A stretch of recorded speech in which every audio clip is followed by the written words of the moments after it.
तो हम यहाँ पर जूलियस का पास्ट देखते हैं, जहाँ पर वो अपनी मेड आना से पूछ रहा होता है कि क्या वो उसे इस तरह पसंद करती है, जिस वजह से आना उसे बताती है कि उसके अलावा बाकी सभी लोग भी जूलियस की काइंडनेस को पसंद करते हैं। तब हम यहाँ पर देखते हैं जूलियस और विल अभी भी ट्रेनिंग कर रहे होते हैं और जूलियस विल को गार्डियन को तोड़ने की वजह से डांट रहा होता है। तुमने अभी बिल्कुल भी प्रोग्रेस नहीं की है। आखिरकार कब तक तुम मेरी मैजिकल एनर्जी को वेस्ट करते रहोगे? मुझे इसके लिए माफ कर दो। मैं चाहे जितनी मर्जी कोशिश कर लूं, पर मैं अपनी आउटपुट को सिर्फ 50 मिनट्स तक ही रिस्ट्रिक्ट कर पा रहा हूं और उसके बाद मैजिकल एनर्जी गायब होनी स्टार्ट हो जाती है। और ऊपर से सबसे बुरी बात तो ये है कि मैं जैसे ही विज को बंद करता हूँ, वैसे मेरा सारा का सारा स्टेमिना खत्म हो जाता है। मुझे तो एहसास ही नहीं था कि विज का ये नेगेटिव इफेक्ट है, और अगर ऐसे ही चलता रहा तो ये सब कुछ बस टाइम की बर्बादी ही होगा। तब जूलियस फिर से विल को तैयार रहने के लिए कहता है, पर ज्यादा मैजिकल एनर्जी यूज करने की वजह से वो खुद लड़खड़ाने लगता है, जिस वजह से विल उसे आराम करने के लिए कहता है और कहने लगता है कि उन्हें सबसे पहले विज के बारे में सब कुछ जान लेना चाहिए। मुझे अभी भी इस पावर के बारे में ज्यादा कुछ नहीं पता है, और ऊपर से एकेडमी की लाइब्रेरी में भी इसके बारे में कुछ भी नहीं बताया गया है, और प्रोफेसर वर्कनर को भी इस बारे में कुछ नहीं पता था, जिस वजह से अगर मैं यहाँ पर हाई मेजिस से बात करूंगा तो वो शायद मुझे टावर की लाइब्रेरी में सब कुछ देखने दे, या फिर मुझे यहाँ पर कोई ऐसा पर्सन भी मिल सकता है जिसे इस पावर के बारे में पता हो। मैं पहले से ये सब कुछ कर रहा हूँ। मैंने अपने एक क्लोन को अपर इंस्टीट्यूट की लाइब्रेरी में भेज दिया है और मेरा दूसरा क्लोन प्रोफेसर एलिजा की मदद मांग रहा है ताकि हम फिन को ढूंढ सकें, क्योंकि उसे इस पावर के बारे में पता है। तो तुम यहाँ पर रहकर अपने क्लोन्स को कंट्रोल कर रहे हो? आखिरकार कब तुम इतने काबिल बन गए कि तुम ये सब कुछ अकेले करने लग गए? हमारे पास इस टाइम बहुत कम टाइम है, जिस वजह से मेरे पास इसके अलावा कोई चॉइस नहीं थी कि मैं ट्रेनिंग और इंटेल गैदरिंग इकट्ठे करूं, और ऊपर से 3 पर्सपेक्टिव एक साथ देखने की वजह से मेरा दिमाग बहुत ज्यादा उलझ गया है, और इसी वजह से मुझे मल्टीटास्किंग करना बिल्कुल पसंद नहीं है। आखिरकार तुम ये सब कुछ मेरे लिए क्यों कर रहे हो? मैं ये सब कुछ अपने सेल्फ इंटरेस्ट के लिए कर रहा हूँ, तो इसलिए तुम्हें ये अब तक समझ जाना चाहिए। रेनबर्ग फैमिली के मेज होने के नाते मुझे किसी भी कीमत पर टॉप पर पहुँचना ही होगा, और इसके लिए मैं तुम्हारा इस्तेमाल कर रहा हूँ। और हाँ, नोबल्स हमेशा अपनी कही हुई बात को निभाते हैं। तब विल को एहसास हो जाता है कि जूलियस ने हमेशा नोबलीज ओब्लिक का पालन किया है, क्योंकि ग्रैंड मैजिक फेस्टिवल के बाद जूलियस ने अपने वादे के मुताबिक सभी ड्वार्फ से माफी मांगी थी। तो ये सोच के विल खुश हो जाता है और जूलियस को कहने लगता है कि वो सच में बहुत ज्यादा काइंड है। मुझे लगता है कि हर अलग लोगों में बिल्कुल अलग तरह की काइंडनेस होती है, जैसे कि कोलेट अपनी काइंडनेस में मुझे बचाती रहती है, प्रोफेसर वर्कनर अपनी काइंडनेस में मुझे डांटते हैं, और शियॉन भी बड़े अलग तरीके से अपनी काइंडनेस को एक्सप्रेस करता है। चाहे तुम ये सब कुछ नोबलिस ओब्लिक की वजह से कर रहे हो, पर फिर भी मुझे लगता है कि तुम बहुत ज्यादा अमेजिंग और काइंड हो। तो ये सुनकर जूलियस को एना याद आ जाती है और वो विल को चुप रहने का कह के वहाँ से चला जाता है, जिस वजह से विल थोड़ा टाइम अकेले प्रैक्टिस करने के बारे में सोचने लगता है। और जूलियस ये सोच रहा होता है कि काइंडनेस मैटर नहीं करती है। तब हमें जूलियस का बचपन दिखाया जाता है, जहाँ पर जूलियस ने एक जख्मी कैट का ख्याल रखा होता है और एना आकर उसे बताती है कि वो बहुत ज्यादा काइंड है, जिस पर जूलियस एग्री करता है और कहने लगता है कि कमजोर लोगों की मदद करना ही नोबल्स की ड्यूटी है, जिस वजह से एना उसे शाबाशी देती है। एना, क्या तुम्हें मेरी काइंडनेस पसंद है? बिल्कुल, मुझे और बाकी सबको हमारे यंग मास्टर जूलियस की काइंडनेस बहुत ज्यादा पसंद है। मुझसे झूठ मत कहो, क्योंकि इससे कोई फर्क नहीं पड़ा था कि मैं कितना ज्यादा काइंड था, क्योंकि अंत में मैंने तुम्हें खो ही दिया था, जिस वजह से मैंने अपनी काइंडनेस को खत्म कर दिया, क्योंकि सेल्फिशनेस में ही ज्यादा बेनिफिट था। मैंने सबके सामने अपने टैलेंट्स को शो किया और दूसरों को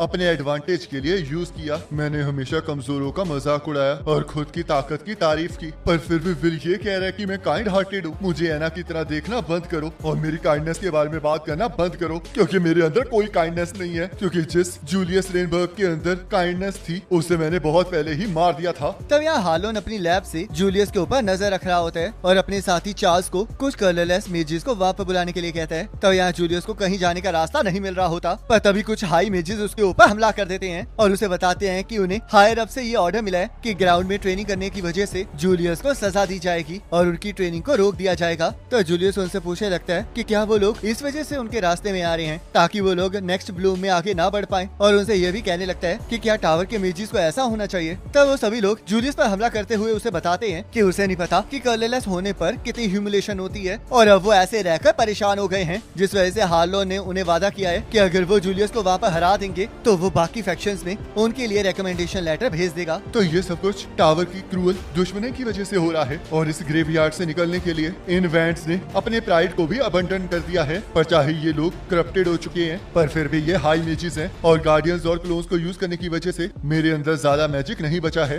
जिस वजह से अब मेरे पास कोई और रास्ता नहीं बचा है। टोनी मेरे senior, Mary the top student और ऑरन मेरे जूनियर, तुम लोग न्यू मैजिक को डेवलप करके बहुत जल्दी टावर तक पहुंच गए थे, पर लगता है तुम लोग यहाँ पर आकर पूरी तरह से फेलियर्स में कन्वर्ट हो गए हो। ये तो सच में बहुत ज्यादा बेकार दृश्य है और मैं तुम्हारी तरह अपर इंस्टीट्यूट की बेड़ियों में जकड़ने से अच्छा तो मर जाना पसंद करूंगा। तो टोनी जूलियस से कहने लगता है कि उसे भी तो किसी ने सिलेक्ट नहीं किया है, जिसका मतलब वो भी कलरलेस है। पर तभी जूलियस उसे याद दिलाता है कि वो कौन है और वो विल और किसी को भी यूज करके टावर के टॉप पर पहुंच के रहेगा और एल्फी का सक्सेसर बनेगा, ताकि वो उन सभी लोगों को नीचा दिखा सके जिन्होंने उसे छोड़ दिया था। तो ये सुन के उन तीनों को याद आ जाता है कि वो जूलियस से कितनी ज्यादा नफरत करते हैं, क्योंकि वो हमेशा से बहुत ज्यादा घमंडी था, जिस वजह से वो सभी लोग जूलियस के ऊपर हमला कर देते हैं। और जूलियस सोचने लगता है कि वो सच में काइंड नहीं है और उसके सामने खड़े लोग इस बात का प्रूफ है, जिस वजह से वो इस चीज को एना को भी देखने के लिए कहने लगता है। पर तभी विल बीच में आकर जूलियस को बचा लेता है, जिस वजह से जूलियस हैरान हो जाते हैं और विल से पूछने लगता है कि आखिरकार वो वहाँ पर कर क्या रहा है। मुझ पर अचानक से हाई मेजिस ने हमला कर दिया था, तो मुझे लगा कि शायद तुम भी खतरे में होगे, जिस वजह से किकी और मैं तुम्हें ढूंढने यहाँ पर आ गए। आखिरकार तुमने मुझे क्यों बचाया है? हमने ऑल स्टूडेंट प्रैक्टिकल एग्जाम के डंजन में भी एक दूसरे को बचाया था और तुम अभी भी मेरी मदद कर रहे थे, तो इसलिए मुझे लगा कि तुम्हें बचाना बिल्कुल सही होगा। क्या तुम्हें एहसास नहीं हुआ है कि मैंने ग्रैंड मैजिक फेस्टिवल में तुम्हारा कितना ज्यादा मजाक उड़ाया था और मैंने तुम्हें ये भी कहा था कि मैं ये सब कुछ अपने सेल्फ इंटरेस्ट के लिए कर रहा हूँ और सिर्फ तुम्हारा इस्तेमाल ही कर रहा हूँ, पर फिर भी तुम मुझे बचाने क्यों आ गए? क्या तुम बेवकूफ हो? बिल्कुल मैं बेवकूफ हूँ, क्योंकि जब लोग मेरे साथ काइंडनेस से पेश आते हैं तो मैं उन्हें पसंद करने के अलावा कुछ नहीं कर पाता हूँ। तो ये सुनकर जूलियस को फिर से एना याद आ जाती है और वो विल को पंच मारता है और कहने लगता है कि वो उससे नफरत करता है। तो हाई मेजिस को समझ नहीं आ रहा होता कि आखिरकार वो लोग कह क्या रहे हैं और टोनी जल्द से जल्द उन सभी को उन पर हमला करने के लिए कहता है, जिस वजह से विल जूलियस को तैयार रहने के लिए कहता है। पर तभी टोनी और उसके साथियों के आसपास एक फायर सर्कल बन जाता है। क्या तुमने अकेडमी में सीखा नहीं कि मैजिक को इस तरह इस्तेमाल करते हैं? आखिरकार आप कौन हो? मेरा नाम कैरिडवन है और यूथ की इतनी अच्छी दोस्ती दिखाने की वजह से मैं तुम्हें अपना स्टूडेंट बनाना चाहती हूँ। रुको जरा, मैंने ये नाम पहले भी सुना हुआ है। वॉचर्स की तरह ये भी अकेडमी के 7 लेजेंड्स में से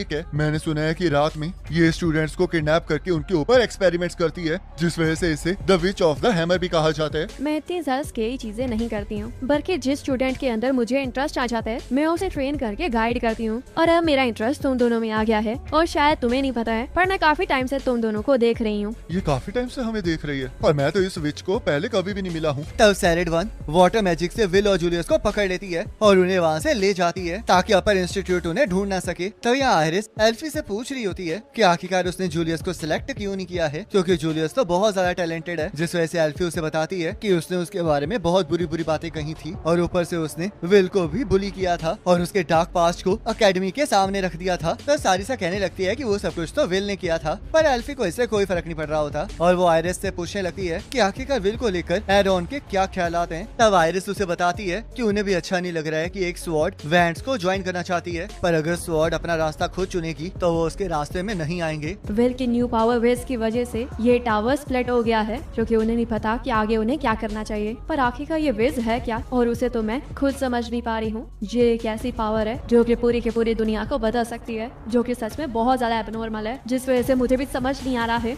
कि आखिरकार हमें विल का क्या करना चाहिए। तब आयरिस कहने लगती है कि अगर एल्फी को विल की ट्रीटमेंट को लेकर कोई दिक्कत है तो वो खुद उसका ध्यान रखेगी, जिसे सुनकर एल्फी को गुस्सा आ जाता है और वो दोनों ही अपनी पावर को दिखाकर एक दूसरे को डराने की कोशिश करने लगती हैं। तो ये देखकर सारिसा को यकीन आ जाता है कि विल की वजह से ये टावर पक्का टूट के रहेगा। और यहाँ हम देखते हैं सैरिडवन विल और जूलियस को एक दीवार के पास ले जाती है और हैग्रिड की तरह ही ईंटों को हटाकर एक दरवाजे को खोल देती है, जो कि विचेस का घर होता है। तब वो लोग अंदर चले जाते हैं, जहाँ पर सैरिडवन उन लोगों को खाने के लिए खाना दे देती है और जूलियस उस खाने को खाने से मना कर देता है, पर विल खुश होकर उस खाने को खाने लगता है, जिस वजह से जूलियस उसे ऐसा करने से मना करता है। पर विल उसे समझाता है कि किकी ने कहा है कि वो खाना सेफ है, जिस वजह से वो लोग उस खाने को खा सकते हैं और बेचारे जूलियस को कुछ समझ नहीं आ रहा होता। अब आखिरकार ये जगह है कौन सी? ये एक हाइड आउट है जिसे क्लैरी ने सीक्रेटली फर्स्ट फ्लोर पर बनाया है और मैं उससे पूछ कर ही इस जगह को इस्तेमाल कर रही हूँ, क्योंकि वो मेरी स्टूडेंट है। सच में? वैसे आप में और उनमें बहुत ज्यादा सिमिलरिटीज हैं। तो क्लैरी को अपना केयर फ्री एटीट्यूड उसके टीचर से मिला है। तो बताओ आखिरकार तुम विल को किस चीज के लिए इस्तेमाल करना चाहती हो? जूलियस, इन्होंने हम दोनों को बचाया है और इन्होंने ये भी कहा है कि ये मिस क्लैरी की टीचर है। तुम्हें ये सीखना होगा कि तुम्हें इतनी जल्दी लोगों पर भरोसा नहीं करना चाहिए। हो सकता है कि ये एक असैसन हो और अपर इंस्टीट्यूट बस ये नाटक रच रहा हो, और अगर ये सच नहीं है, पर फिर भी जो मेज अपने मैजिक को परफेक्ट कर लेते हैं वो अपनी सर्विसेज को इस तरह फ्री में नहीं बांटते हैं। मैंने तुम्हें पहले भी कहा है कि 7 लेजेंड्स के हिसाब से ये हमें टेस्ट सब्जेक्ट्स की तरह इस्तेमाल कर सकती है। तो कैरिडवन को समझ में आ जाता है कि जूलियस उसके ऊपर जल्दी विश्वास नहीं करने वाला है, जिस वजह से वो वहाँ पर बहुत सारे मैजिकल सर्कल्स को एक्टिवेट कर देती है और जूलियस और विल ये देख के हैरान हैरान होते हैं कि सेरिडवेन ने बिना मंत्रों को पढ़े ही उन मैजिक सर्कल्स को एक्टिवेट कर दिया है और ऊपर से वो मल्टीपल मैजिक्स का भी इस्तेमाल कर सकती है, जिसका मतलब वो एक मुल्टोस है। अगर मुझे तुम्हारा फायदा ही उठाना होता तो मैं 2 ही सेकंड में तुम लोगों को अपने कब्जे में कर लेती। तो शायद अब तुम लोगों को समझ में आ गया होगा कि तुम्हें लेकर मेरे दिल में कोई भी गलत इंटेंशंस नहीं है। अगर ऐसी बात है तो जल्दी से बताओ कि आखिरकार तुम चाहती क्या हो, नहीं तो मैं तुम्हें कभी भी इस बेवकूफ का टीचर नहीं बनने दूंगा। जूलियस, तुम तो कितने अच्छे हो। मेरी बातों को गलत वे में मत लेकर जाओ।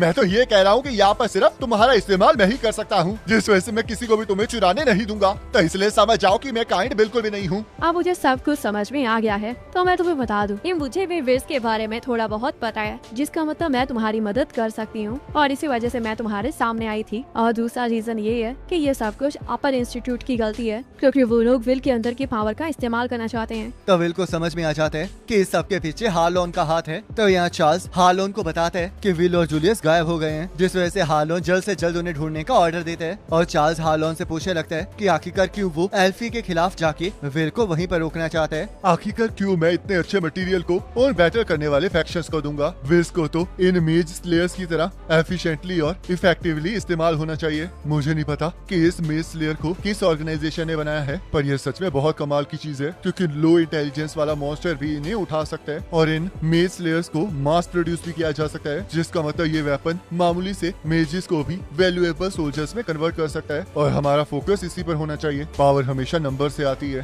और नंबर्स के आगे तो एफिशिएंसी भी ज्यादा काम नहीं आती है। और अगर ऐसे 5 स्ट्रॉन्गेस्ट ब्लेड सेलेस्टियल होस्ट के पास होंगे तो हम उन्हें नहीं रोक पाएंगे, जिस वजह से हमें विज की पावर को कन्वर्ट करना होगा ताकि सभी लोग उसका इस्तेमाल कर सकें। और यही हमारे लिए सबसे ज्यादा जरूरी है, जिस वजह से हमें सबसे पहले विल की बॉडी को डाइसेक्ट करना होगा। तब हार्लोन वहाँ पर एक मॉन्स्टर की परी बॉडी को डाइसेक्ट करने लगता है, जिसे देखकर चार्ल्स डर जाता है और हमें पता चलता है कि किसी को भी इस बात का एहसास नहीं होता कि हार्लोन एक पागल डाइसेक्टर है। और चार्ल्स को इस बात का भी डर लग रहा होता है कि अगर एल्फी को इसके बारे में पता चलेगा तो वो अपर इंस्टीट्यूट को उड़ा देगी। तो हार्लोन उस मॉन्स्टर के दिल को पकड़ के क्रश कर देता है और चार्ल्स को सभी फैक्शन से ये कहने के लिए कहने लगता है कि बहुत जल्द उनके पास मेज स्लेयर्स का काउंटर मेजर आ जाएगा, जिस वजह से हार्लोन और विज के बारे में जानना चाह रहा होता है। सच्चाई तो ये है कि मैं तुम्हें तुम्हारी खुद की ताकत को यूज करता हुआ देखना चाहती थी, पर अगर ऐसे ही चलता रहता तो तुम बस एक टेस्ट सब्जेक्ट बन के रह जाते, जिस वजह से मैंने तुम्हारी मदद करने का डिसाइड किया है। और ऊपर से एल्फी ने भी मुझसे इसकी रिक्वेस्ट की थी, पर अब ये तुम पर डिपेंड करता है कि तुम लोग क्या चाहते हो। तब विल जूलियस को बताता है कि वो कैरेटवैन पर भरोसा करना चाहता है और उसे कैरेटवैन को देखकर ये एहसास हो रहा होता है कि वो उससे पहले भी मिला है। तब जूलियस विल की इस बात को मान लेता है और विल को कहने लगता है कि अब वो उसे छोड़कर किसी और के पास जा सकता है, जिस वजह से विल उससे इसके लिए माफी मांगने लगता है। और उन दोनों को इस तरह लड़ते हुए देखकर कैरेटवैन को एहसास हो जाता है कि वो लोग एक दिन बहुत अच्छी पार्टी बनाएंगे। तो चलो है, अब हम सबने मिलकर ये डिसाइड कर ही लिया है कि मैं तुम लोगों को ट्रेन करूंगी। और मुझे पता है कि ये बहुत ज्यादा जल्दी हो रहा है, पर मैं चाहती हूँ कि तुम लोग अभी के अभी अपने कपड़ों को उतार दो। और इसी के साथ ये पार्ट कंप्लीट हो जाता है। अब नेक्स्ट पार्ट